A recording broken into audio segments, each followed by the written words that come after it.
This is the Roku 7000X model. This model specifically is a 55-inch 4K Ultra HD panel that supports 4K at 120 Hz. It's a nice panel with the Roku streaming box built in. It's got a lot going for it, and even so, it's still got some bad things we need to talk about. Without further ado, let's get started. For such a powerful panel, it's very slim. Coming in at 3.1 inches in thickness at the thickest point, it's light enough to not throw your back out while moving it with someone. The unit is entirely made out of black plastic, which looks nice in normal lighting. It's got a TCL logo at the bottom center, along with the Roku logo in the bottom right corner of the unit. Underneath the logo is a set of buttons, an input button, a volume up button, and a volume down button. I personally think this is the worst possible placement for these buttons, as you can't really see them, so it's kind of a guess and check game with those buttons to find the right one, especially since the volume up button on my remote doesn't work. On that note, the remote is a strange looking one, while still looking alright. It's made entirely out of plastic and uses two AA batteries. The remote has a power button, a back and home button, an arrow pad, a skip back button I like to call it, the option button, play back buttons, along with 4 dedicated application buttons. Those buttons are single-handedly one of the best things about the remote, because instead of turning on the TV and scrolling through the endless apps, I can just open the app I want straight away without searching through a million apps. I've already said this, but those buttons are the best thing on this remote.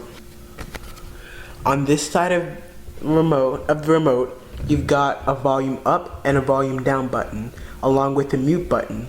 The back of the TV has a good assortment of ports. It's got 3 HDMI ports, one of which supports ARC, or audio return channel. It's got an audio out port and a coaxial port for your cable box or antenna. You've also got an optical audio port, as well as the old-fashioned RCA ports, which, if you're still using in 2020, you shouldn't be buying this TV. Finally, it's got an Ethernet port, and on the right side of the TV, you've got your power port. Overall, the design is thin and sleek and good looking. The screen also has pretty thin bezels with this 93 screen to body ratio.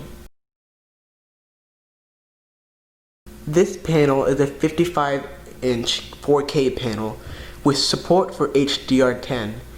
This screen also supports 4K at 120 Hz. That alone in this model is mind-blowing, given how cheap this unit is. It can be found on Amazon for anywhere from $250 to $400, which is insane. HDR content looks decent on here, although the fact that this screen doesn't support Dolby Vision is a bit of a disappointment. Another disappointment I had here was that the panel doesn't support local dimming, so in dark scenes where much of the screen is dark, you can even see the specific lighting zones, which is very distracting sometimes. Otherwise, the screen quality is great. 4K YouTube looks good, as well as 4K Netflix content, which looks great on such a cheap panel. Overall, the screen looks fine, with 4K HDR support, and in most situations should be just fine. If you're looking for brilliant screen resolution with Dolby Vision, you aren't going to find it here. But for the most people, this panel will be good enough for family movie night.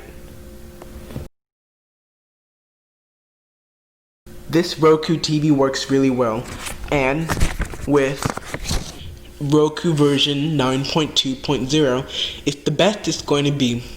According to Cord Cutter's news, this particular model is still going to be supported through 2020 and beyond with software updates, so you shouldn't be worrying about losing support. All the apps work really well and are very responsive. Since I've started using this TV, I haven't seen any lag or glitch in the apps, which is a good sign. One minor gripe I do have is that when you press the home button while in an app, say YouTube, When you reopen YouTube, it has reset and has come back to the main screen.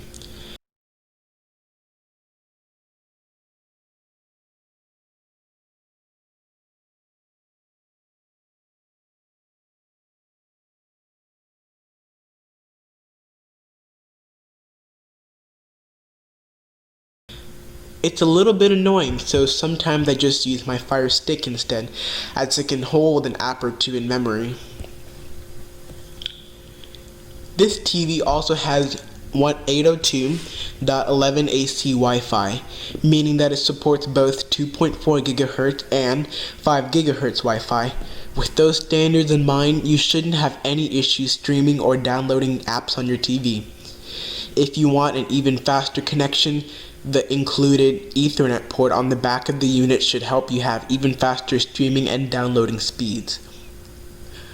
The USB port on the back can be used to play music, view pictures, or even play movies.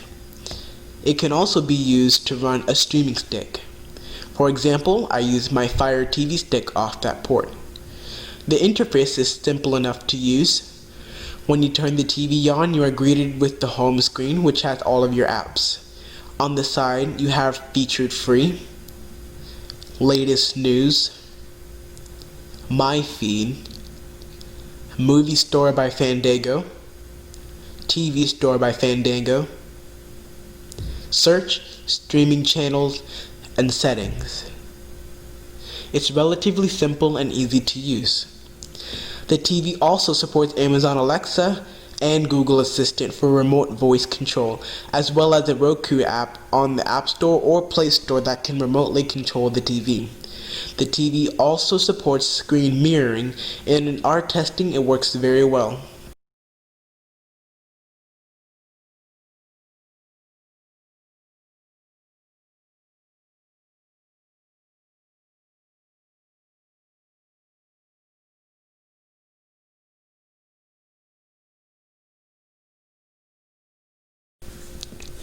The TV does not have Bluetooth, so if you have any Bluetooth soundbars, you will have to connect it to the TV via an optical audio connection.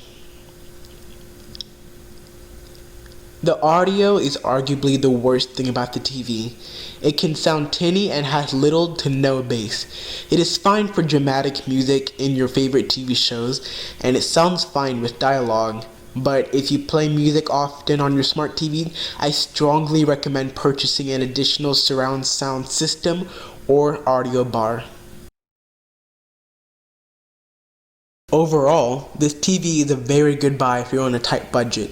It supports 4K at 120Hz with HDR10. It is still very supported and will be supported for a while, and has decent picture quality. It can still be found on Amazon for around $250 to $400, which is a steal. I highly recommend this model. If you like this video, click the like button and share it with your friends. If you would like to see more content like this, subscribe and comment.